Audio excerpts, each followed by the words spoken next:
Welcome back to the Power Panel on the Young Turks. We've got Ben Gleib, Max Burns, I'm Rayyvana, breaking down the news this afternoon for you all. And you can actually see all of us on Rebel HQ on YouTube and on Facebook. And don't forget to check out Ben's comedy special, The Mad King, on YouTube. And there was another thing that you need to check out. What is it, Ben?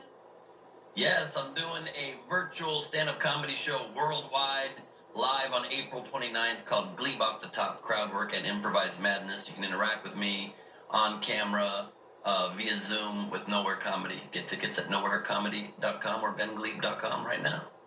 Awesome. That'll be great. And what's also maybe a little bit great, some good news, which is a little different than I feel like we usually cover, is this first story. So the United States Supreme Court refused to intervene in an ongoing case involving West Virginia's law banning transgender girls from participating in girls' sports teams at school. According to The Hill, in a brief, unsigned order, the justices denied the state's emergency request to lift an appeals court's injunction, which enabled a transgender girl to compete on her middle school's female teams until the three-judge panel reaches a final decision. Now, let's back up so that we can better understand this case and take a look at West Virginia's law and what the trans athlete Becky Pepper Jackson, who challenged this law, is arguing.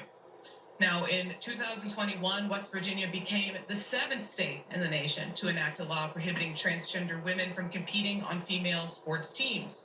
According again to the reporting from The Hill, the measure, officially titled the Save Women's Sports Act, bars transgender female athletes from participating in sports consistent with their gender identity in public elementary schools, high schools, and universities. Now, the law was enforced despite West Virginia's governor's inability to provide a single example in which trans women have had unfair advantages in women's sports within the state. West Virginia's law was challenged by a 12-year-old middle school transgender girl, who we mentioned earlier, is named Becky Pepper Jackson.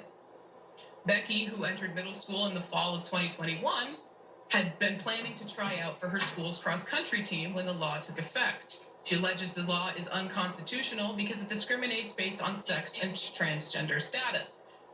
She has lived as a girl since 4th grade. She's now receiving puberty-delaying treatment and estrogen hormone therapy.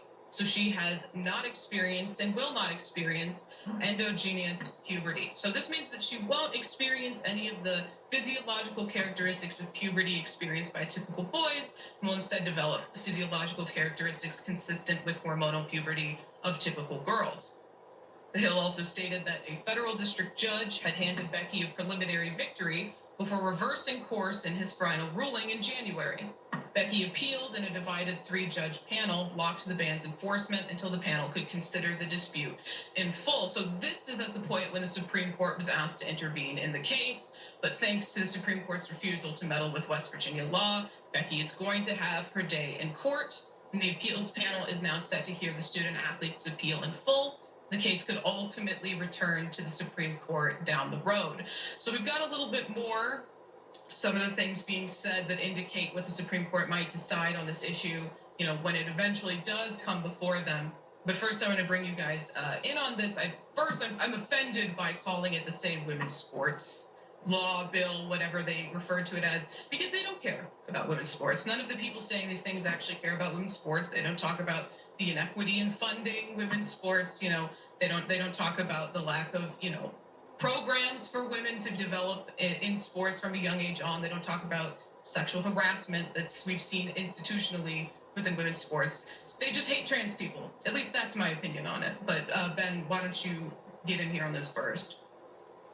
Yeah, I think this is a rare bit of good news from the Supreme Court, from the conservative Supreme Court, so it's somewhat surprising. And I would like to, on air, correct something I've said on the air too, because I've not always been very well educated on this issue. And pretty recently I even said on air on TYT that I didn't think that it was necessary for transgender women particularly to compete on female sports teams, and never had an issue with it the opposite way. So I never viewed it as something that was in any way against the trans community, because I just was trying to also protect what I did view as unfair advantages. And then a lot of people on Twitter educated me on it, and I had a lot of conversations after that episode recently and read a lot of research and changed my opinion on that. I realized that there is so much misinformation out there, and in fact that if a transgender woman is on hormone therapy for 1 to 2 years, practically all advantages do disappear. And so in that case, it does seem completely unnecessary to create another wedge issue and to deny people the sports team that they identify with and that they would be that they feel they should be able to compete on.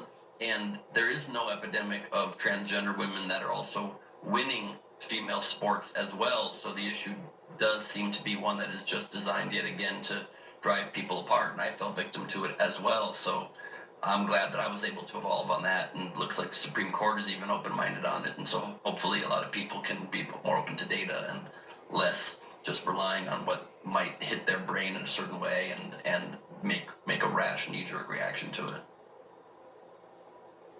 Absolutely. Max? So what's interesting here is, any victory for trans people is a victory worth celebrating. There are not that many to go around. But this is not a situation that's over. I mean, the Supreme Court didn't decide the case. It just sent it back to West Virginia to conclude. This will eventually make its way back to the Supreme Court, where we see now that 2 justices are already comfortable saying that they would not support it. And this is really a wake-up call that until we actually push Congress to get protections for transgender Americans, we're taking a big gamble, putting all of our eggs on the Supreme Court to do the right thing. I think we've seen that they do not, and I would love to see this as a big motivator for other action that's more durable. Yeah, exactly. And to that point, now we can discuss a little bit about what the justices have said. So they refused to, at this point, intervene in the case. But there was a dissent from conservative justices Clarence Thomas and Samuel Alito, and it's really telling about where the court is at with trans rights. So Business Insider reported from that dissent. They stated, "I would grant the state's application," Alito and Thomas said in their dissent. "Among other things, enforcement of the law at issue should not be forbidden by the federal courts without any explanation.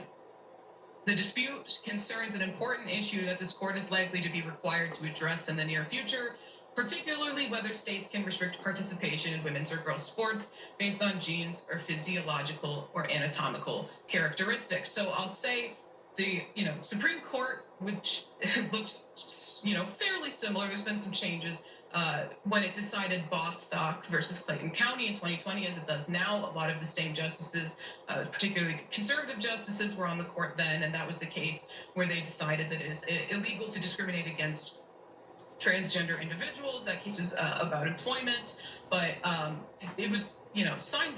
The opinion was signed on to by Justice Roberts, and it was actually written by the conservative Justice Gorsuch, which was genuinely surprising.